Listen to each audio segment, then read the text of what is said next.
I threatened him last night. Why are you engaging this man? I'm sorry. What did you threaten him with? Umuti. The thing is, he's not lying. And the thing is, it's scary coming from So I was just like, I don't understand what this means. It's a word you use. And I was like, I don't understand what this word means, but It sounds I dangerous. accept it. You can expect the manuscript in 4 hours. No, I mean, you know, I've missed a couple of deadlines. It's supposed to be March. I know all about that. Same. Yeah. How many deadlines did you miss on your way? Me. I was supposed to hand it in last year September. I handed it in September this year. Last So it was a full year. There were a couple of deadlines. Yeah, but also that's just the Did way you? that it is. Have you missed deadlines? Yes, like I was supposed, and I was stupid, Nick Papa. I was like, I went to Nick and I was like, okay, cool. I can have this manuscript into you by March. exactly I what had the chat. I had the chat in January. Like we were Yeah. at the Pound of Glory, for fuck's sake, in Cape Town, Chief, drinking. you're in the apartheid PNG. city. Yes. And in then the you go to apartheid- Power yes. and the Glory. I went to PNG.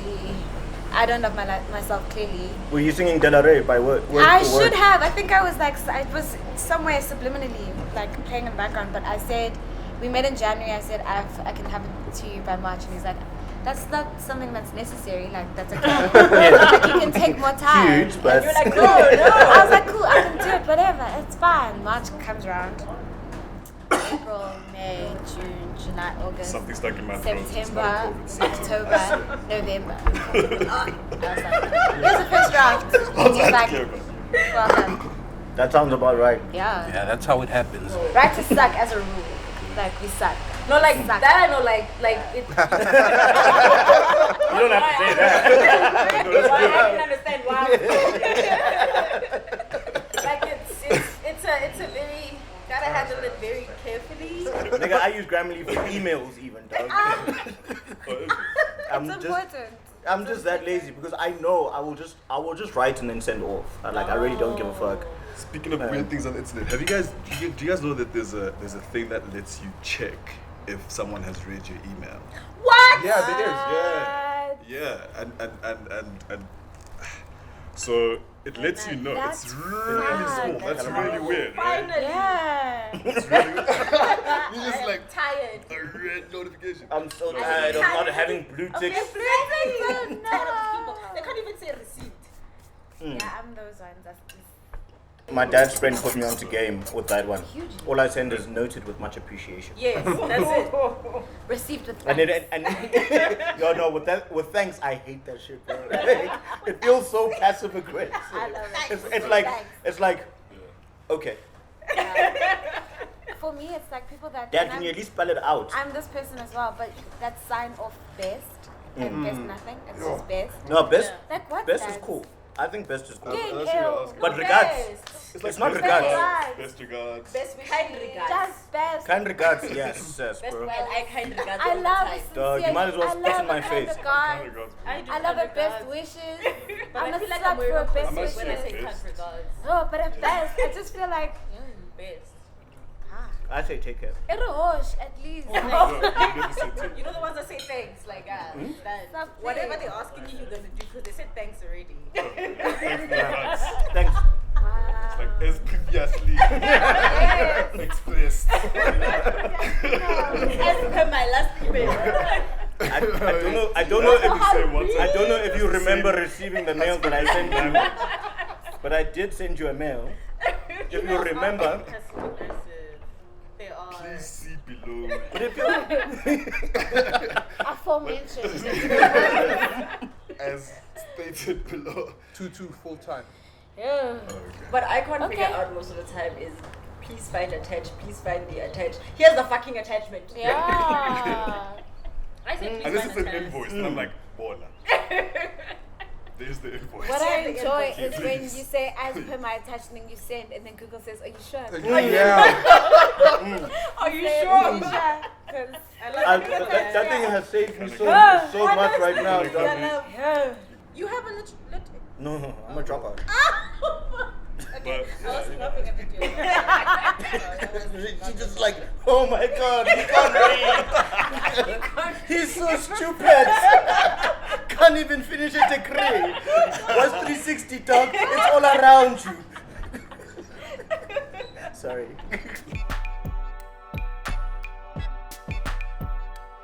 I mean this again as a very, very general sort of idea, not how you made it into the industry, not any of that. Like, what got you into literature? When were you just like, oh my fucking god, I can't live without this, you know?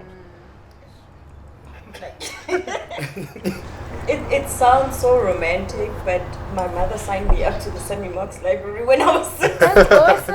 PTA stand up. Sammy Marks, stand up! Sammy Marks stand up. Cyphers stand up. That's life. My mother signed me up to the library when I was 6, and then it was wow, it was huge. It was, what is this place, you know? And it just became a thing of life that this is what I do. I read. I was a very quiet child. The Really? I couldn't tell. the anxiety has always been there. So it's me, you know, there's this ridiculous story that my sister told me that I don't even remember, that apparently one of my aunts complained once that it was a wedding and... You were reading. Yes. Apparently. I don't remember. Always. I'm sure you were there. I now pronounce you. I was bored. I've seen weddings before. I know. I'm at an even better one. How they always attacked us. Like, as in, like, I'm not in the streets, guys. I'm in my room reading. That's like the best child you could ever ask for. Exactly.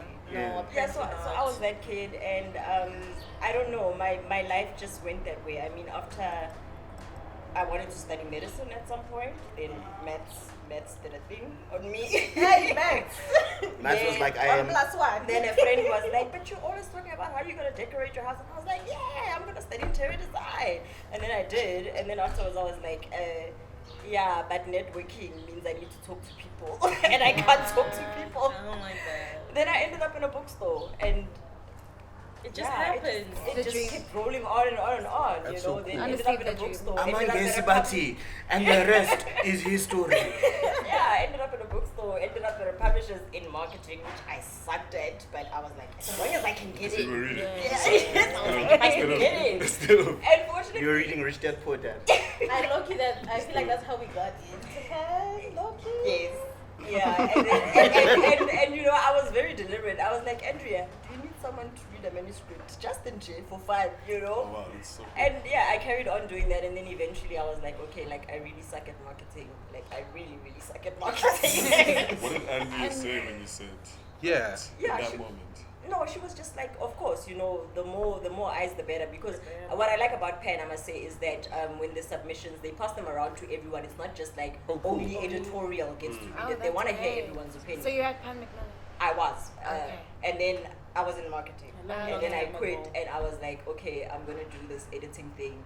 And then I literally just like harassed everybody. Hi, I want to edit. Yes. Please give me a chance. I got you. And I they promise. did. And here we are. So you're like independent now. Yeah. Okay, that's awesome. That's a good place to be. Yeah, our editing relationship was fucking cool, actually. Yeah. Because you hit me up on Facebook and you're like, yo, like, you know, I was there when like Fatuous came through. Yes, But I then- remember when Remember. Andrea sent it through, and everybody was like, "Hey." Guys, no, like it's not horrible, but really, a lot of people were like, we don't understand. Why is there so much beauty? Why is there so much swearing? I was like, but guys, The illustrations that were like, they were like, yo, what is this? Once I see this guy's balls from behind. That was really the reaction. I would not have imagined that. Like, I mean, so just to maybe backtrack a bit, like Yeah. Andrea gets you know Phumlani's manuscript. Yes. When by the time she sent it through, she obviously had read it, liked it. Yeah, she I just assume wanted more Yeah, eyes. she wants more eyes. And yeah. so, what was the turning point? Like, you know, because I've just found like if there's a consensus and people say we don't like this, submission. I mean, sometimes it's just one. Like Well, one honestly, person I has to think say. Andrea And- was like, I yeah. see it. No, Andrea, I must say, she is very much like, she will get 10 no's and be like, I'm still gonna do this. I don't care. Yeah. She got 12. Surely. And an A. Lifa and I might have been the only ones who were like, please publish this. I shouldn't see it. And she's like, everybody's like, No. well. Everybody's like, I mean, there were times when I was writing and I was like, I don't know what I'm writing at this point, but it is so fucking gross. But I think what I like about Factory State and even Bone Freeloaders, I think it's pretty cool how, you don't mind doing something like really out there and sort of failing at that, than doing something like sort of pedestrian and then just sort of like really nailing it. Because, like sort of all of those short stories. I mean, I remember even some of the ones that eventually made it onto the book. You sent me Cargo, Biko, and I don't remember what before they actually made it into the book. I was like, This house. This house. I was like, okay, cool. Like the first edition was like absurd.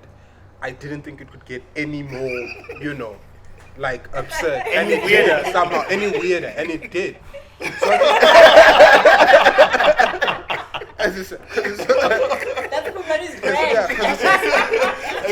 Because like Cargo was pretty easy. I think that's the one like I responded too quick. It's like you sent it and I think within an hour I was like, dog, this is so cool. Plus that like sort of it feels like it's all like leading up to that final punchline, as in next time you're on the ship you won't be like Cargo. And then you sent this house. I was like, okay, give me a second. Like I need to read this. And then you sent me Beak was the one where they're tripping on Mozambique. That one I didn't even lie to. Like I read it and I was just like, dog, I don't get this. Like, I don't get it. Like I honestly don't get it, but put it in the book. It's your book. It's like, nah, I don't get it. So it's just weird hearing the backstory that even internally there was a bit of apprehension about That's good. it. That's cool.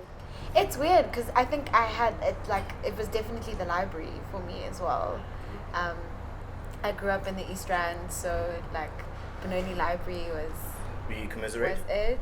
Yeah, but I mean I love the East Rand. No, I'm from Pretoria, so I Yeah, no, I mean like I definitely wanted to like dip my book in the East Rand as much as I could, like because there's something deeply like mechanical and I think that says something about the birth of Joburg like in the East Rand.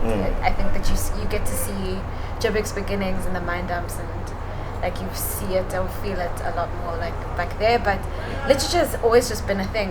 Like I have two very bookish parents, specifically my dad, and like I used to just pick up anything that I could find in the house, and he used to be a medical student, so I just pick up his like medical dictionaries and read those for fun.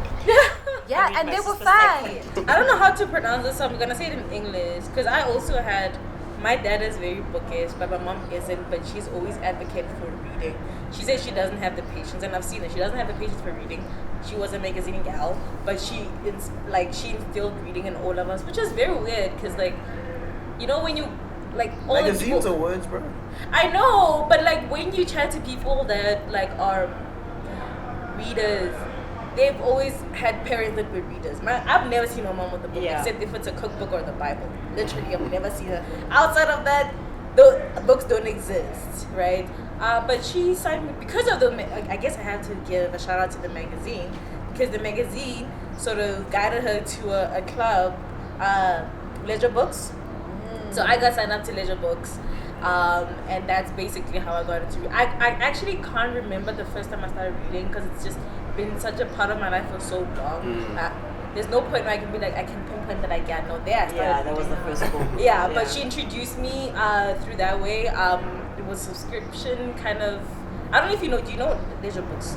I remember it. Yes, They'd be like an ad with like tiny little pictures and we'd pick which one we want. Before Loot.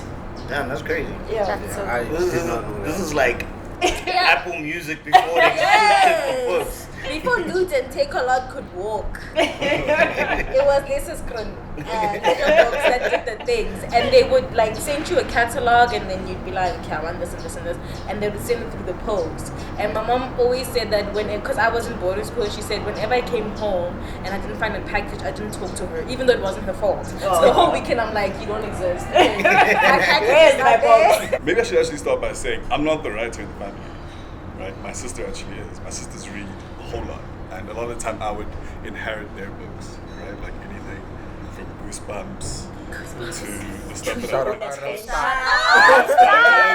to To the Wind. Goosebumps walked so And, Black Mirror could run. Straight up. The Choose Your Adventure stuff is when I was like, Yeah. oh my god, what is this?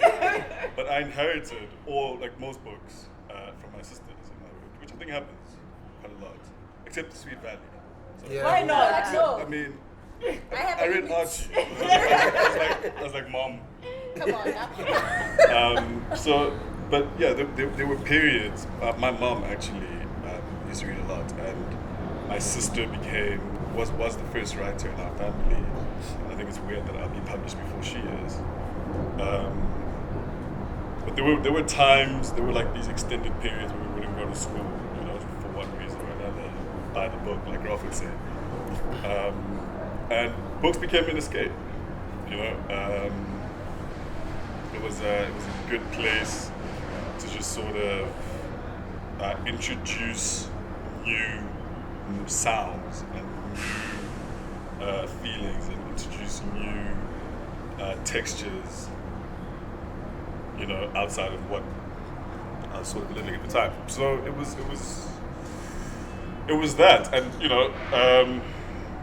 I think shout out to the Johannesburg Greater Johannesburg Library. Shout out. I used to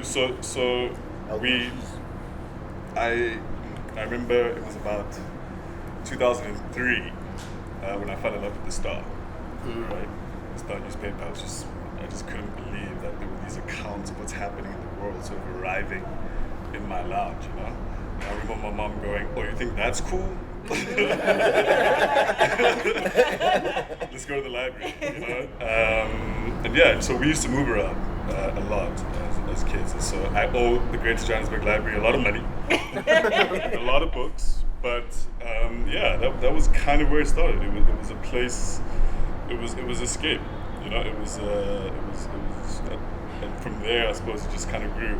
I never thought of myself as a writer. And I think it's weird that you don't consider yourself a writer when. But you can cross Yes, genres. and it's a screenplay. That is writing. Really, that I felt like I needed permission to be a writer. Yeah, I get you.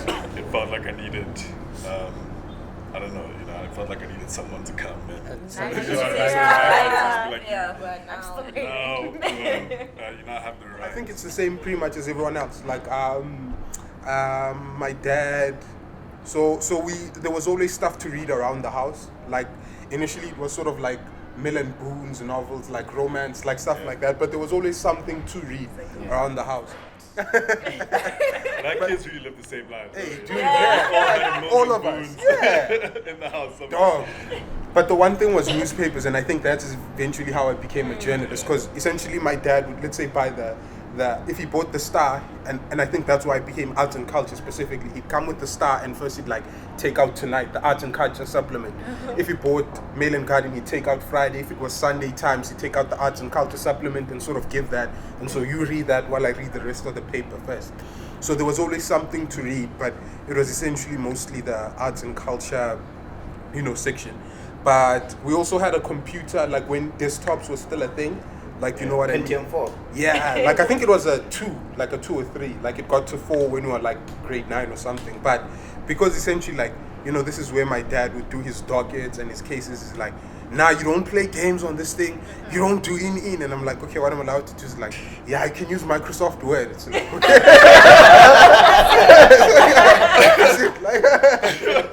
When I walk past here, I must know what you're doing. She's like, okay, cool. So it's like literally, what's the word? Literary. Literally, yes. Sorry. You could have gone with literary. So literally, like me and my brother, and it was that time we'd still have like cover art, you know. Yeah. So we'd pick something like maybe I remember the one time there was this guy. He's wearing a baseball jacket and a suit, and he's holding two people. And with so the clip art and yeah, shit. with the clip art. So clip art, we just take the pictures off there and sort of imagine stories there. So I imagine that dude was like, you know, sort of like a superhero and whatever. Because you know, there's literally nothing else to do. Like it's like, okay, I can't play solitaire. So literally, No minesweeper. so we'd go to clip art, pick like one of the pictures, and we'd literally write stories about that. And you know, so I thought that me and my brother thought like, okay, cool.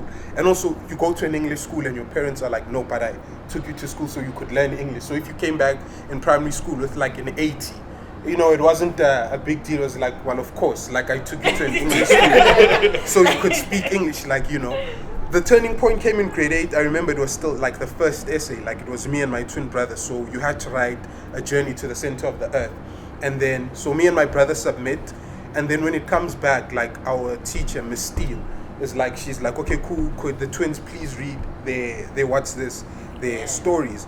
And I remember like I read mine and she'd stop me. For example, I'd say, no, we got to the center of the earth and you know, it smelled like rain after a sandstorm. And she was like, wait, listen everyone.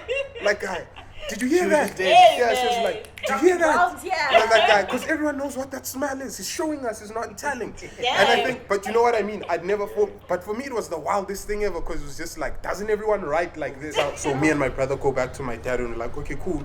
We'd like library cards. And he's like, of course, this is amazing. Like, you're going to get books and, you know, you're going to stay indoors, not get into trouble. So he got us library cards at Mdeni Library. But I mean, up until that time, obviously reading R.L. Stein, you know, sort of Harry Potter, that type of stuff. The first book I remember that I read, so it was grade 8, that sort of fundamentally changed how I wrote was Can Tembo's The Requiem for Sophia Town. So there was like an African section. It's a very big first book. Yeah, and it's like, you get there and it's like the first time you're reading like, oh cool, like the characters are black.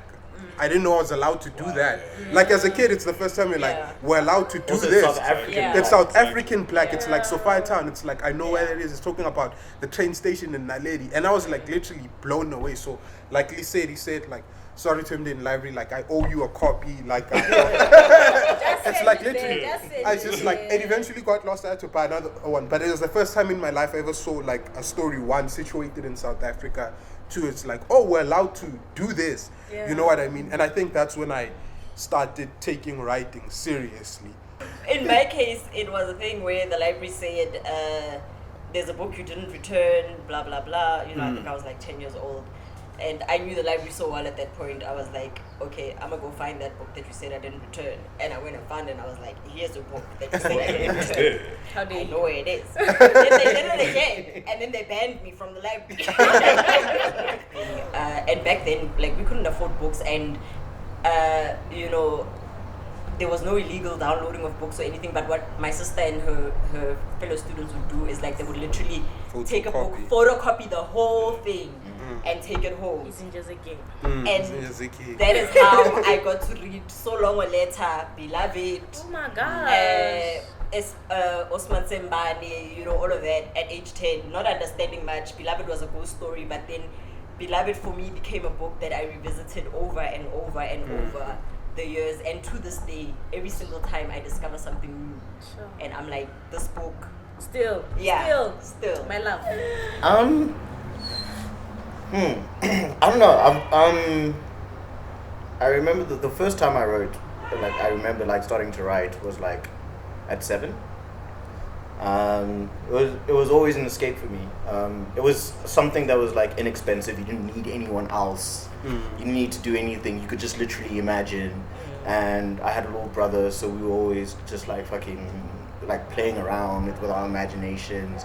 When you figure out the tape deck, like if you press the record and the play button at the same time, you can record yourself and like starting like little radio shits like that. So like so like I was always like just kind of making up stories, and I guess I was also a liar as a kid. Okay, that came out of nowhere.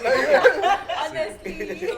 Like I think I used to lie quite a bit. I'd go to like preschool and I'd be like, yo, there was a dinosaur at the mall yesterday, and it was hungry, and I went to it, and I was like, don't worry, little dinosaur, I've got, and I'd be telling my like Funny preschool thing teachers is that this. dinosaur account that you follow on Twitter. So like, yeah, I can't tell you exactly when or how or like whatever. I mean, there are obviously all these like milestone moments when people recognize it, but I think also in grade 2 I entered like a poetry competition, and all these kids like, but it was poetry recital. So all these kids went home and they learned random poems, and I was the only one who went and I wrote my own poems. It was terrible, but I got a silver certificate for effort.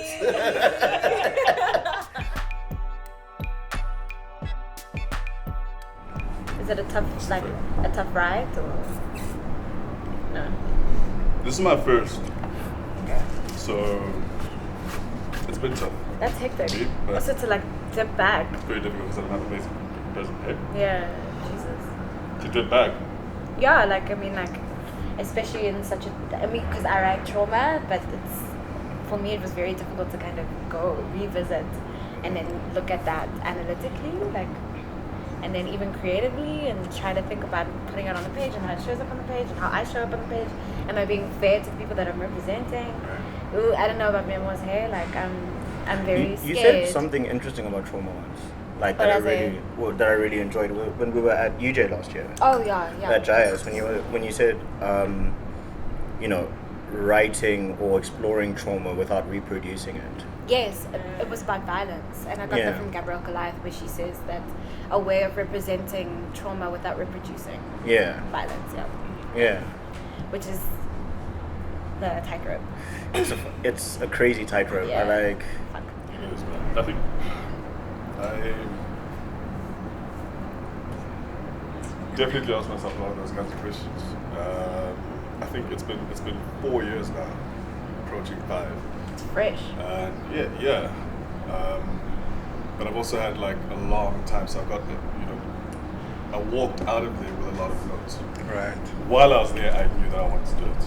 I just think the intersection of all of these lives, I thought like really painted a magical, pretty interesting, very painful. So like there's really interesting juxtapositions between pain and healing that I thought would go. So like just as like my instinct was just like, this could be a really dope book or a really dope story, So I walk out of there with a lot of notes, and also at Akiso it's like it's DBT, it's dialectical behavioral therapy, and so you do a lot of writing. And I mean, you know this, before you ever write a word, you tell all your friends about it. I want to write this thing, and so everyone knew that I was writing this thing. So he came up and he was like, "Yo, man, I think you've been writing." And 2018 is when I really first sat with it. I only sat with one chapter. And I mean, I had a long break between when it was written and when it was felt and when it was sort of like reprocessed, which I think was helpful. And now doing it again 4 years later, I think it was this is August Simang, right? So writing from your scars and not your wounds. Yeah. So I think the fact that I've been, that I've had about 4 years since is close enough to still be able to, I suppose, write from that place. And sometimes I'm not even sure that I am, and sometimes I'm not even sure if that's something I owe to anyone. Yeah. Right?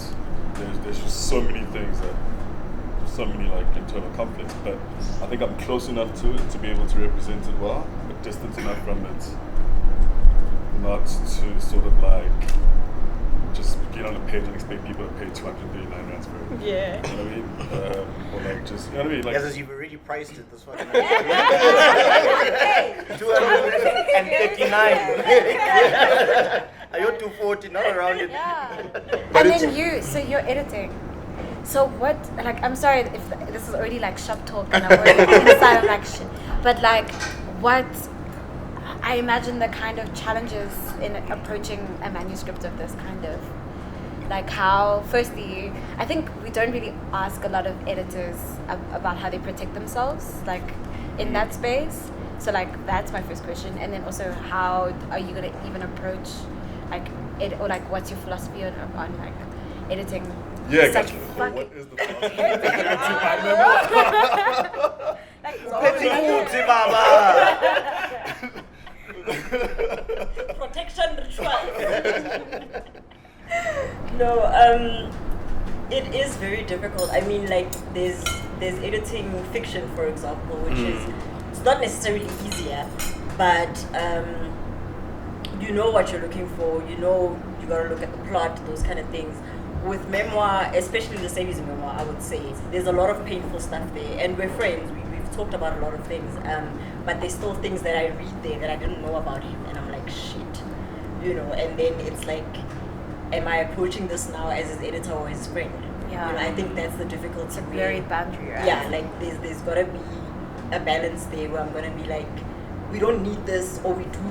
You need to expand on this. I know it's painful, but you need to write more. You know, I think that's the difficulty. Yeah. It's for me, it's also been wild, like just to on my end, like I'm writing like kind of a book about my father who was a detective for 34 years, retired this year. Wow. And just that same consideration you take, because he tell me stuff like, because essentially when I pitched it to him, it was the first time in my life where he was like, okay, literally you can ask me anything and I'll answer it. It's like, okay, cool, have you ever had to shoot anyone? And he's like, no, I haven't had to. It's like, what's the worst case you've had? And he's just like kindly maybe recounting about this one time, like some dude's arm got severed off from his body. And whenever he explains it, he always like literally, the sun was up, I looked for his arm until the sun came down. Like, you know what I mean? Because it was a police officer, he's talking about sort of like women getting raped and, you know, like sort of people being bludgeoned. And, you know, at some point I had to like sort of, he tell me all of this stuff and I'm like, okay, no, I'm not going to put that in the book, you know what I mean? This is too gratuitous in some sense. But yeah, I've also been like a little bit uneasy about the book because essentially, you know, even though it's about his career, it's also about, you know, actual cases. So it's true. People and he's it's a person people as well. and he's a person as well. So for example, like you write, you know, you're writing about there's this 14-year-old girl whose case he had to investigate Tato Khateb. I won't go into the details of what happened to her, but you know, like very horrific stuff. But yeah, it's like for him, it's like, okay, her mother's still alive, you know what I mean? And this happened in 2007. Some of the considerations I had to take is like, okay, when this finally goes live, you know, we're discussing in very minute detail about some things that happened to your daughter, you know what I mean? Like resurfacing old wounds. And even for my father, you know what I mean? It was really weird because at some point we'd essentially interview each other, and there's some point in the book where I literally ask him like, okay, cool, like, you know, when we were kids, you always seemed so on edge, like you were always seemed like so wired. And it was like, yeah, dude, like, because for example, like, you know, we had to maybe pick up someone's remains in the, you know, at the start of the day, and then, you know, I'd still have to fetch you guys from school, go to awards evening. Like, I had to pretend that none of that stuff affected me, you know what I mean? So I think, you know, there's been like kind of a wild thing, like in the book, like sort of how do you write that trauma without, like you say, like reproducing it? Because he's been very candid, for example, about, you know, all of the cases he's worked. You know, he's sort of shown me his collection of bruises, and there's something, you know, like a memoir, like I think sometimes, I don't know what your motivations were for writing your memoir. Initially, I think I told myself like, no, I wanted to investigate, you know, my relationship with my father and violence. But sometimes it's just like, okay, cool, that's the pitch they took, you know what I mean? You pitch a couple of books, you know, a publisher tells you, you know, and then Say what sticks. yeah, they're like, okay, this is what sticks, you know what I mean? And now, so you're left with this thing, and you now kind of have to decide what's the most respectful way. That's the one thing that makes me the most nervous ahead of the book. Like, I don't want Can any I of ask the... if you've reached out to any of the family? I've been too scared to. There's one family member, you know, that I wanted to reach out to because she lives quite close, and I revisited one of the scenes, and I was just like, you know, like how do you start that conversation? You know what I mean? As in, like, your daughter was murdered 14 years ago. You know what I mean? And now I'm writing about it. Like, you know what I mean? Like, Yeah. so in my, like, I've tried to make it like as respectful as possible, like not gratuitous, but yeah, I mean, at the end of the day, you know what I mean? yeah, there's no. Description is a description. Yeah, a description is a description. These things happened, and yeah, I don't know. I think that's for me. That's what makes me the most nervous. I got two questions. Earlier on, I wanted to ask you, what's the relationship between Rolf the writer and Rolf The interviewer. the subject's son? Oh yeah. Where, is it going to be obvious to Lesedi that, oh, okay, now this is Rolf, your father's son speaking to me, Yeah. or Rolf? No, I get the question. I get it. I think so. Initially, I tried to write the book like as a straight biography. You know what I mean? As in, like, so my dad is Amos Maneta. Like, Amos Maneta was a blah blah blah, blah blah blah. But it felt too impersonal because it was my father. Like, I showed it to my brother, my twin brother, and was like, "Hey man, this is just so weird." I was like, "Why?" I was like, "You're writing about dad, but like in a very distant way." You know what I mean? Because I obviously wanted it to be objective as possible, and it was like, there's no way a project like this could be like, have any semblance of objectivity. Yeah. You're writing about your father. They think some people would be privy to. Some things people wouldn't be privy to. For example, like in some chapter, there's a Generations actress who once sort of like split a 2-year-old son. Yeah, like open with an axe. And then, ironed her eyes out, blah, blah, blah. Like a really, really terrifying story. So, that was in the news. And initially I reported it, like just as a piece of reportage. But I'd actually met this lady, you know what I mean? When my dad arrested her, the day he arrested her, he drove back home to fetch something. I don't remember what it was. And when we came back from school, we actually saw her. So we had no idea who she was, you know what I mean? We just kind of spoke to her. Later on, when the thing's on the news, I'm like, I wonder who could do such a thing. My dad's like, oh, you remember that woman you saw a few hours ago? That was her. Like, that's who does such a thing. That's so live. They live amongst us. Yeah, so initially it was just like, how do you... Initially I wanted for there to be a separate... I wanted it to be a separation as in... But when you read the book, like I think you can tell... maybe I'm giving too much away. The first kind of like the epigraph is a quote from Aushin Vang's On Earth We're Briefly Gorgeous. There's a line of his where he's saying like, I'm writing from a body that used to be yours, which is to say I'm writing as your son. So it's essentially like a letter to my father. There's a bit of journalism in there, but it's essentially saying like, this body that I have, I used to be yours. Like you used to look, I look what you like at 23. And so, like all these bruises you have, like sort of physically, emotionally, like I'm trying to locate like which ones did I locate from, inherit from you. Cause yeah, man, like, I mean, shout out to my dad. Yeah. It's a good question. I mean, writing a book on him, I think it'd be awesome. So, like you said, Pete, Phumlani asked about PTSD, and like he wouldn't call it that. Yeah. Right. And like, how did you sort of? I suppose. Here's why I'm asking this, right? I'm writing in my memoir. I'm writing about the time of my life when I was 25 years old. Right. I had only been a financially independent individual for 2 or 3 years. 4 years. Yeah. Right. And so a lot of the decisions that were made in my childhood weren't made by me. They were by my parents, my mother, my uncles, my grand, etc. And so a lot of the writing revolves around them and their particular state. Right. So if I'm recounting events from 2004, which I do, a lot of it is seen from a child's point of view. Right. Yeah. Who is trying to understand the parent, right? And so in the actual writing, I find myself sometimes having to go having issues with vocabulary. Not the kind of issues Phumlani was pointing out earlier. But issues with vocabulary around like, my mom wouldn't say that. Yeah. She wouldn't say this. Exactly. And so use this language. She wouldn't use this language. Exactly. She wouldn't use this language. And there's I remember when we were making the People versus the People, someone made a comment and they were like, our parents say it's when they get nerves when they mean they have anxiety. Yeah. Right? And so we have those differences in language. How did you so now you're writing this account of your father's life. Right. Like what was it like, I suppose, trying to use his language or trying to sort of, you know what I mean? I think I was lucky in some ways that, he obviously had quite a few newspaper clippings, kind of with direct quotes. They were like sort of like podcasts, maybe interviewing by 702, like stuff like that. There were documentaries made around him, so it was easy. I think it wasn't as difficult as maybe how you say. Yeah, the character study. Yeah, I could, like, there was stuff I could put together, and I was like, okay, cool, this is how I imagine my dad would speak about that. So it wasn't as difficult as, it would have been, because there was stuff to reference. But also, like, I tried not to use, like, whenever I was talking about a previous case, like, I tried not to kind of, because that's the thing with memoir, like, is it truth or is it fact? You know what I mean? And like, I tried to be as factual as possible. But at some point, I think in the first few pages, it was like, okay, cool, like, I could have told the facts about my dad's career. I'll just go with the truth. And so, like, I tried to reconstruct some of the scenes, you know what I mean? There were dockets, he had affidavits and stuff like that. So it was easier to reconstruct.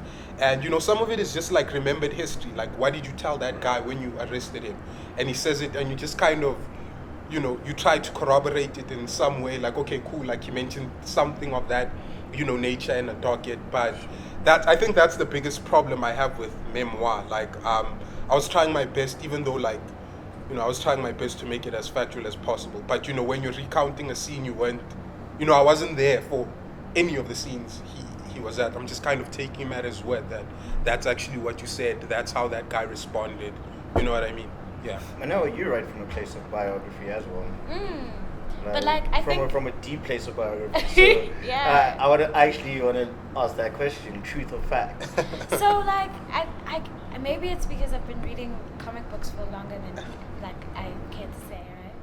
But like, but like, in listening to Rafua, like it reminds me of Art Spiegelman's Mouse, like that this is entirely. Like, what I love about that specific graphic novel is like that he's talking to his father, like who is a survivor of the Holocaust, and he's a cartoonist, and he's trying to put together the story of what he went through and trauma, and like this deep institutional historical trauma, but more through a very personal lens. And what I love about Spiegelman is like he doesn't pretend to like. He's not interested in capital T truth. He's not interested in objective fact, because there's no such thing as objectivity. It's like, and especially as writers that deal with memory, and memory specifically is something that I had to move through. And that in itself, like one of the epigraphs to a section in my book is by my mentor, Otunia Okotbitek, whose dad was Chinua Achebe's best friend. Like, so like, kind of thing. Don't worry, I'm holding the name tight. Like it's them, and she's just this incredible Ugandan poet, and she taught me, and she wrote this book called 100 Days, where she writes a poem for every one of the 100 days of the Rwandan genocide. In conversation with Wange Chimutu's like art around that, which was also a work of art for each one of the days. And one of the days, I think it's 60 something. Which harkens back to sort of like the graphic novel. You know what I mean? Like fucking circles. Yeah. And there's one. The epigraph is like, incredulity is a soft-paced wonder, and in the thick of day, memory is a slippery thing. And like that felt like a pole and a flag for me to follow, because it's like there's my account of events, and my book deals very seriously with sexual assault and queer sexual assault and my own experience of sexual assault. But like I was 21, just in 2013, so like not a lot of distance between like that and me writing. But there was quite a lot of distance in terms of memory, because there's 6 months of my life that I don't remember because I was so deeply traumatized. And I had to kind of go to therapy and be coaxed out of that. And how do you move through a gap that large?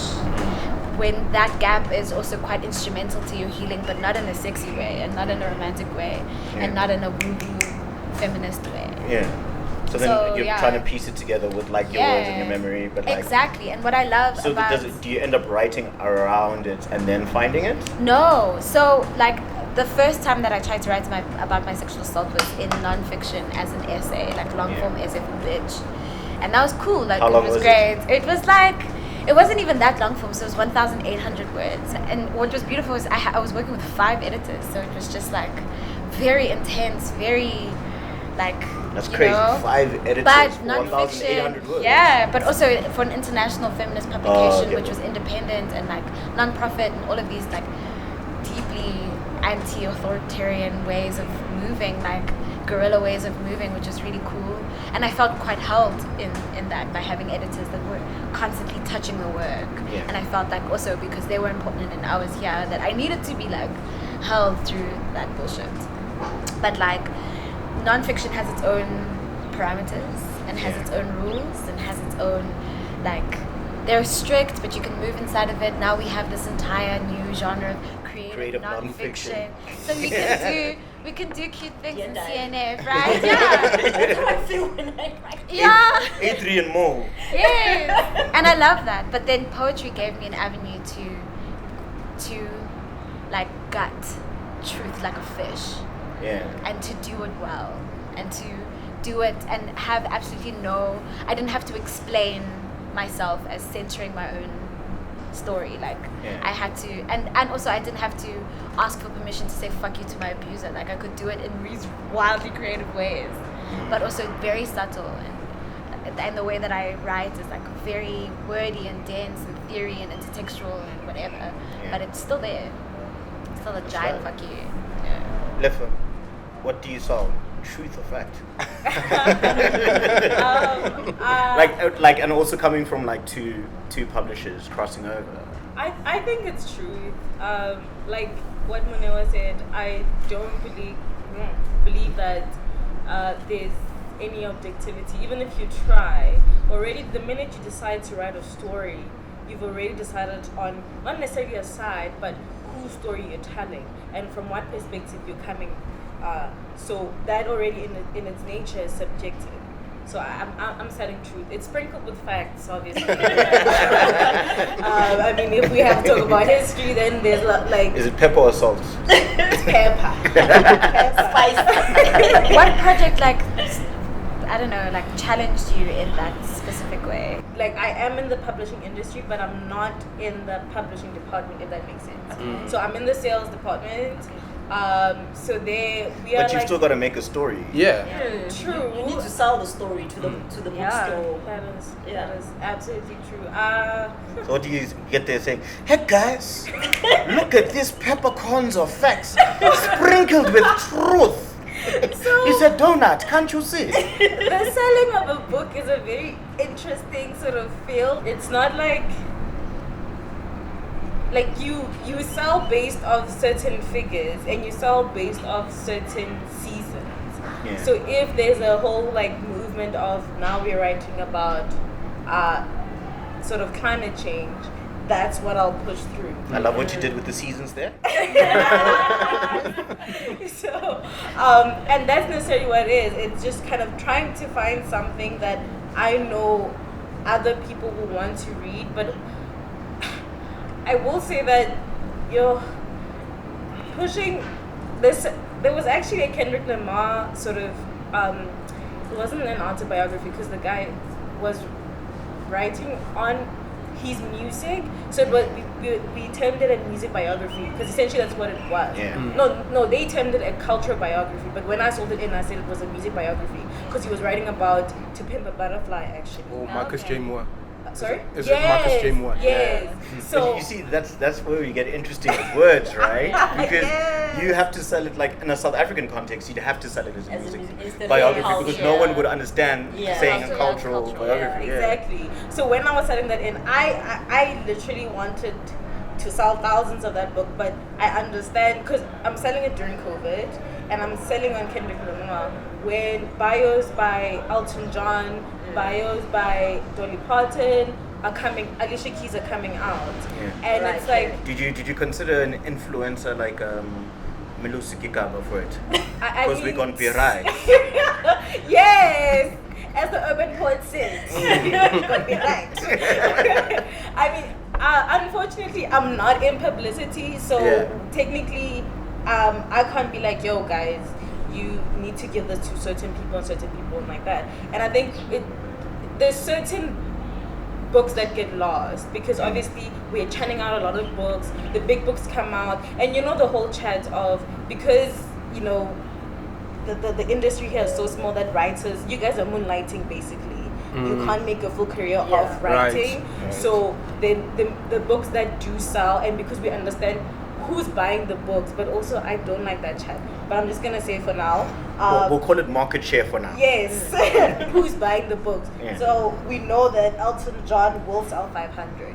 Kendrick Lamar will probably sell 150 if we lucky, because That's still quite a chunk. it is quite a chunk. Yeah. So it's Because just- I mean, in comparison, the two markets are super. Like, you've got a huge one versus like a fraction of that, and like that's taking a sizable chunk out of that, like 500,000 for instance. Yes, and we also deal with stereotypes. Like, I'm not gonna lie. Like, as you guys were talking about soccer, there's always a conversation of, actually, I need to ask, have any of you that are soccer lovers, rugby lovers, bought books around soccer personalities?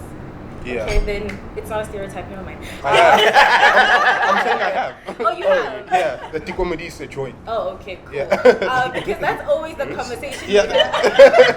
I cannot imagine that is interesting. It is, bro. Okay. Yeah, I also read a Didn't know it review and they were like, this is actually. I was asking myself that question of, I'm a hip hop lover, and I know that. I mean, I want to buy the Kendrick Lamar book because I genuinely think that he's an amazing artist, right?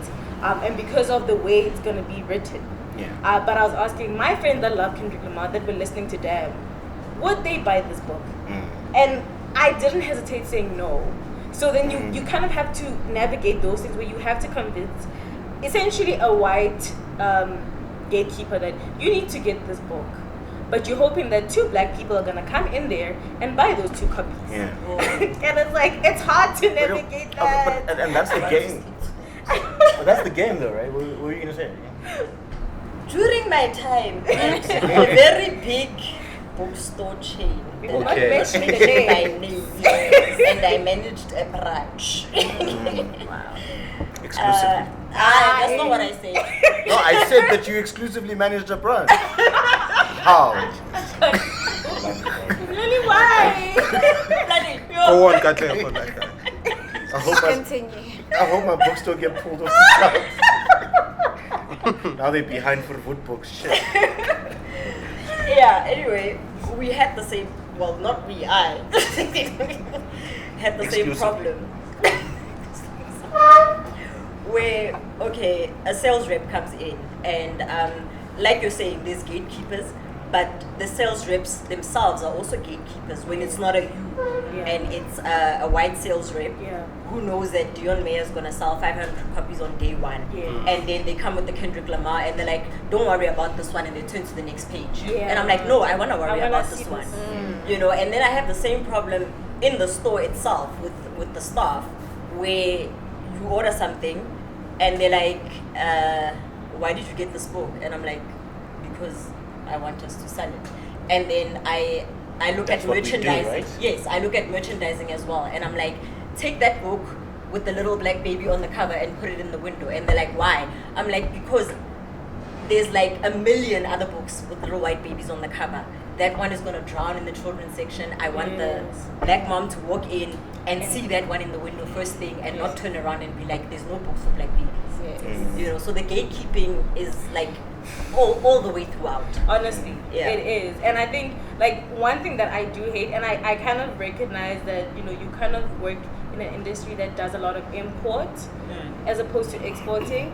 So I don't like the fact that there's an African section. I don't know what that means. We've all said this. I Like, don't it's know so, what that like, means. that's bizarre. Like, how on earth do you have, and now they've changed it to like a. Africana. There's No, African- Pan-African. Pan-African, yeah. Yes, No, yes. there's 3. There's Pan-African, Yeah. there's South African, and there's diasporan. Africana is like There's the... Oh, yeah, that's Yeah. the diaspora now as The well. nation. Yes, Yeah. yeah. There's 3. Yes, yes. There's 3 now.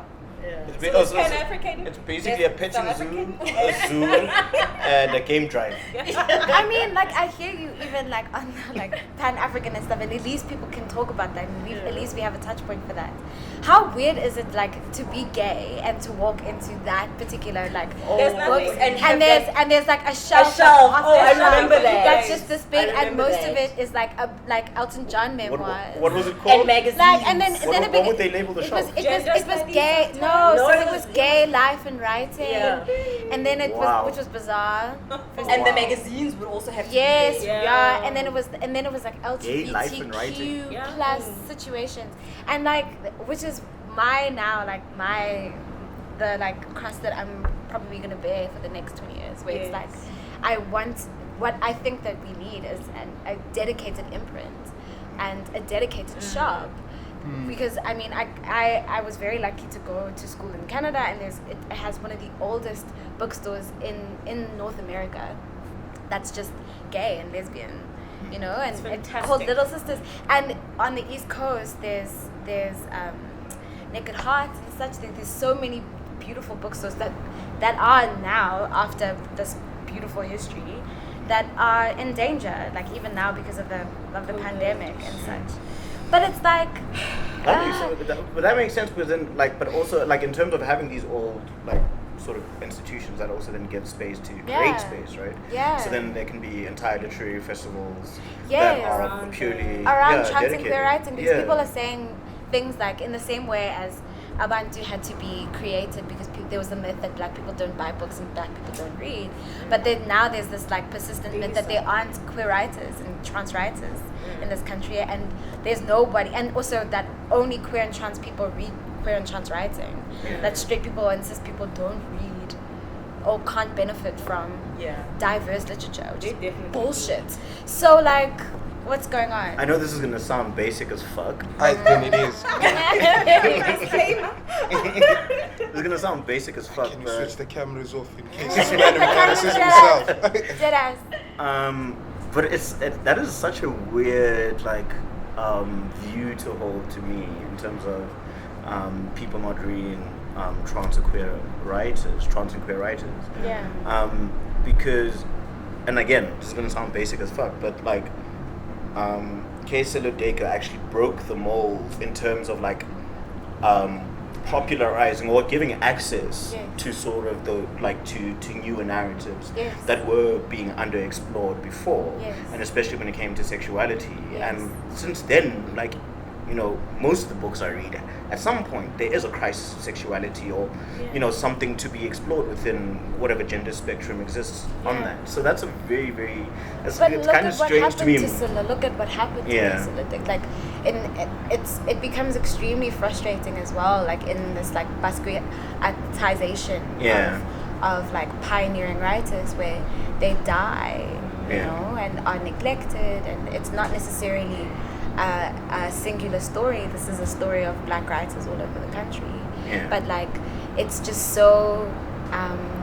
It definitely like boils up my blood when I just Yeah. think about the ways in which there's no concerted scene, or like we don't have editors that are seeking out or like nurturing or creating prizes or creating Outside of lip service on calls. Twitter. Yeah, and or like I had this supremely like frustrating experience where I was editing for a feminist book that came out last year.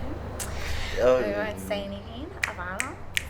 And it was like an anthology The of work like, is still being done. Yeah. The work is still being done. but That's the like thing. a lot of like essays and such, but like all of the trans writers were in one section, and they were only invited to write about the body.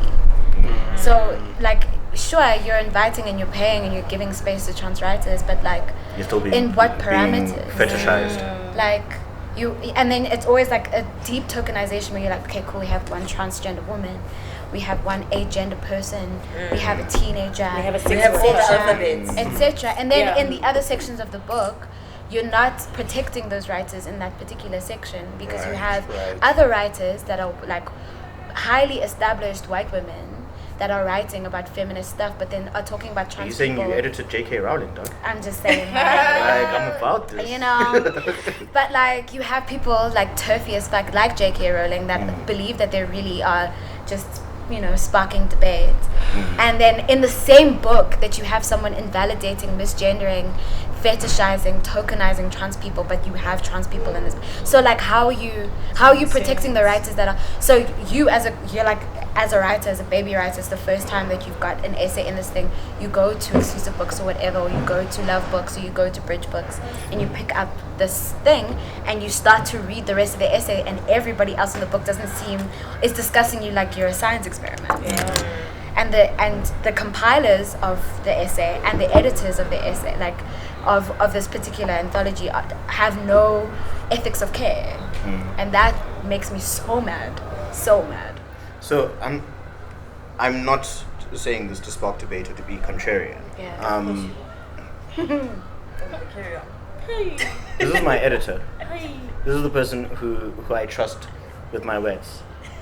And this is what But she's you don't doing. trust me with your words.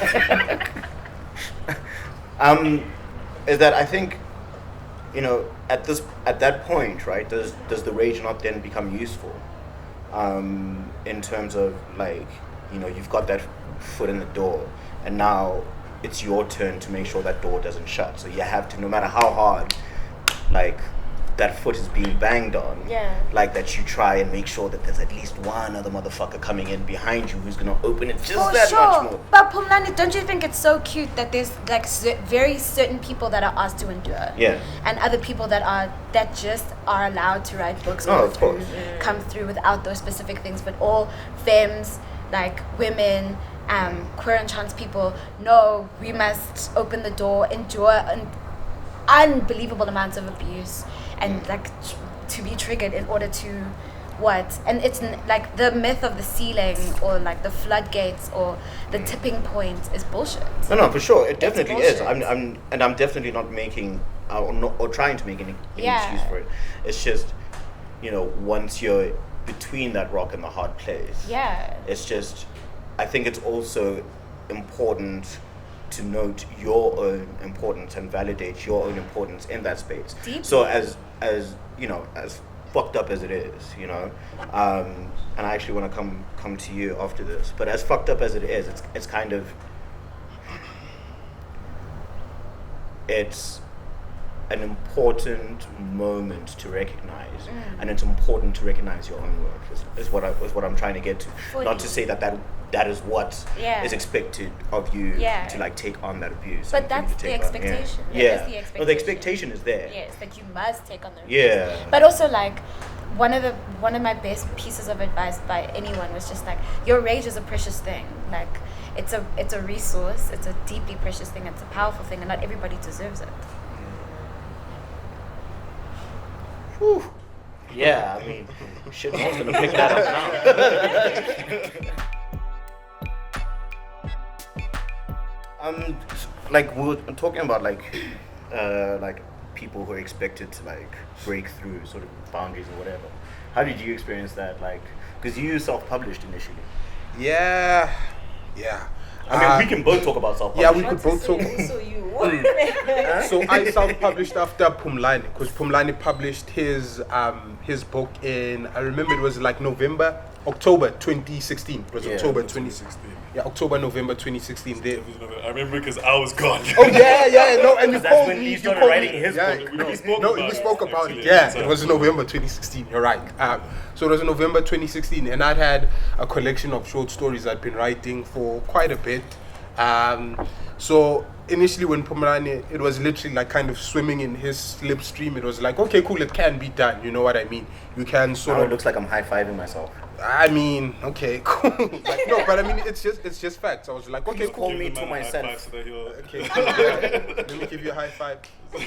Here we go. Long. Don't worry, you got the sound out of it. So what's this? Literally was just like, cool. Okay, cool. It can be done. But then I published it. I published the book, and it was shockingly bad. Like, it was bad. I think you're being so hard on yourself. No, I'm not. It's No, I'm not being hard on myself. Like, I literally cannot read that book anymore. It's like, I mean, I think, you know, But I think, you wrote it from a deeply personal place. yeah, I mean, sure, but I mean, people write diary entries out of deeply personal places. You know what I mean? It's just like at some point, we have to be like honest with ourselves that, you know, books are literary productions, and like if you take away the merit that, you know, the guy who wrote it like tried to kill himself maybe 2 months back, like it's just like, but what does the book actually say? I think it kind of helped, like in that it gave me, you know, I realized when I wrote that book that I'd probably never write a novel, because I initially first tried to write the first story, which is the longest. I tried to write like as a novel, and I was like, okay, cool, I can't write the novel. Let me write short stories. You know, this is what I'm most comfortable with. But you reshaped that though, and then published it again as a short story. No? Yeah. So yeah, but I just mean like to answer your specific point about sort of like breaking barrier, like sort of breaking through. I don't know whether that's necessarily true of me. Like I'm not like a superstar journalist or whatever, but I mean like sort of people, like there were people who knew me as a journalist. So I was always writing in any case. Even Tabiso, Mahlap, when I sent in my first sort of collection of short stories as my submission. So she was like, okay, cool, like she knew me as a journalist. So I think there was that going on as well. To be honest though, like I don't know, because there was quite a distance between that being published and, you know, me getting a publishing deal. I published Metanoa in 2017. I got, you know, I signed my first publishing contract in 2019. Yeah, like so you can't see that momentum. No, there's no momentum at all. No, I mean literally, like I published the book. You know, it was an internet event. I got my 15 minutes. It was very flattering. And then, you know, I went back to my journalism. I don't know anyone outside of my circle of friends, you know, who knows what Metanoa is. You know what I mean? Well, I mean, you got media attention for it. Yeah, like, and you got, but you got some good media attention. Okay, but maybe let's be like completely transparent about that media attention. Sabelo, who wrote the review, Sabelo's my friend. Like, you know what I mean? No, Sabelo's also in the Kendrick Lamar. Yeah, a book. Yeah. Yeah, So, I he was mean, quoted. He was So quoted if you in would the- choose to, I mean, surely, Website. surely give it No, but I'm just thinking of Is sure this the he's same your one? friend, but he's also like a great Mark. journalist and writer and everything. I With a think good you need eye. to give credit to that. I think you Yeah. must. Okay, But just I I think also he hear, deserves I also more. hear what it is that Yeah. you're saying. Like where it's just like, it's Metanoia felt like, or like by the way that I'm like hearing you, it's like it felt like a really good experiment in seeing like the playing field and 100%. how things work. Like Exactly. you saw it. That's exactly how I would put it. So I found out what it takes to actually put together a book, like, you know what I mean. So essentially now that I'm like doing sort of like the proper way, or the established way, not the proper way, that's the wrong way to put it. But you see like but you see that there's a team, and you know, all of them, you know, sort of play a really good part. I was essentially my own, I did the cover myself, I was my own graphic designer, my own copy editor, my own sort of like layout person. And you know, obviously when you're doing that, you're going to take liberties with some things. And also I remember the night I wrote what I knew was the final story, I was just like, okay, cool, this is done. Like, you know what I mean? We're sending this to be published. The next day I went and I got it published.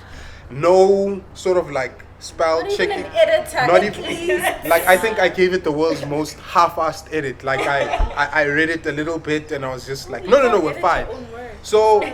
no, but I mean, like, you know what I mean. What usually happens, like what happened now is my publisher was like, write your manuscript, give it a month before you send it to me. Yeah. So like let it breathe a bit, and before you go send back it to to me, it. go back, Yeah. give it a final eye. You know what I mean, and then read it. So yeah, I mean, I'm not sure. Can't do that. I mean, fair enough. But to answer your question as you know, kind of as succinctly as possible, I'm not sure whether like I broke new ground. For me, like just like there's quite a few people who do like sort of who self-publish books. I think, you know, you are one of them. I was one of them. There's another like sort of, some of them are shockingly bad. I mean, I count my book as part of that variety, like Poets and whatever you mean, and all of them seem Colette to. also broke the seal on self-publishing as well, no? Did she self-publish? No, she wasn't. got help with Nick. She was, yeah, that was with Oh, her. okay, cool. That Yeah, was yeah. like an indie publisher. Howdy, But howdy. but all I just How did Nick recognize you as a publisher? to kind of close the point, I think, you know what I mean. What I want to say is like literally maybe now sort of like the best time to be a writer, even self-published, because literally if the work is bad, there's a PR story attached to it. Mine was, here's this black guy, you know, who's talking about masculinity, you know, working his way through Cape Town, who's racist. You know, no one was really talking about the quality of the work. If you had to grade it, it would get a 3 out of 10. You know what I mean? But no one was really talking about it like as a text, as a literary production. I felt the exact same way when I published The Fatu Estate. I Okay. felt exactly the same way. Like, it was the story behind. Yeah, that you The- wrote it in a mental institution. Yeah, the fact that, like, you know, I was in a psychiatric clinic and then I wrote it, and how inspiring, and then you make the Monday motivators list, and you've got all this, and everybody's talking about the story behind. the story behind, and no And one not the actual and no one was yeah, addressing sort the of the work. text. Yeah. Yeah. And it was only when, and like also this was and it's pretty much the same as you. I mean, people had read like my journalism with my enthusiasm like for a couple of years, and like that's how like I was able then to get the plugs and like call on friends. Sabela didn't respond. And like, you know, to give it like the breathing space or whatever. I think, and this is not to say anything, this is obviously just a difference in approach and whatever.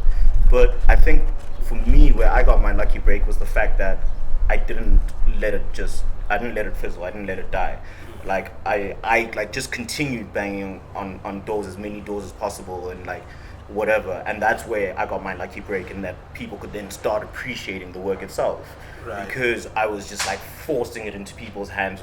I mean, you remember like when we were going to waiting room and I was and, passing like, it out like a I mixtape, remember. right?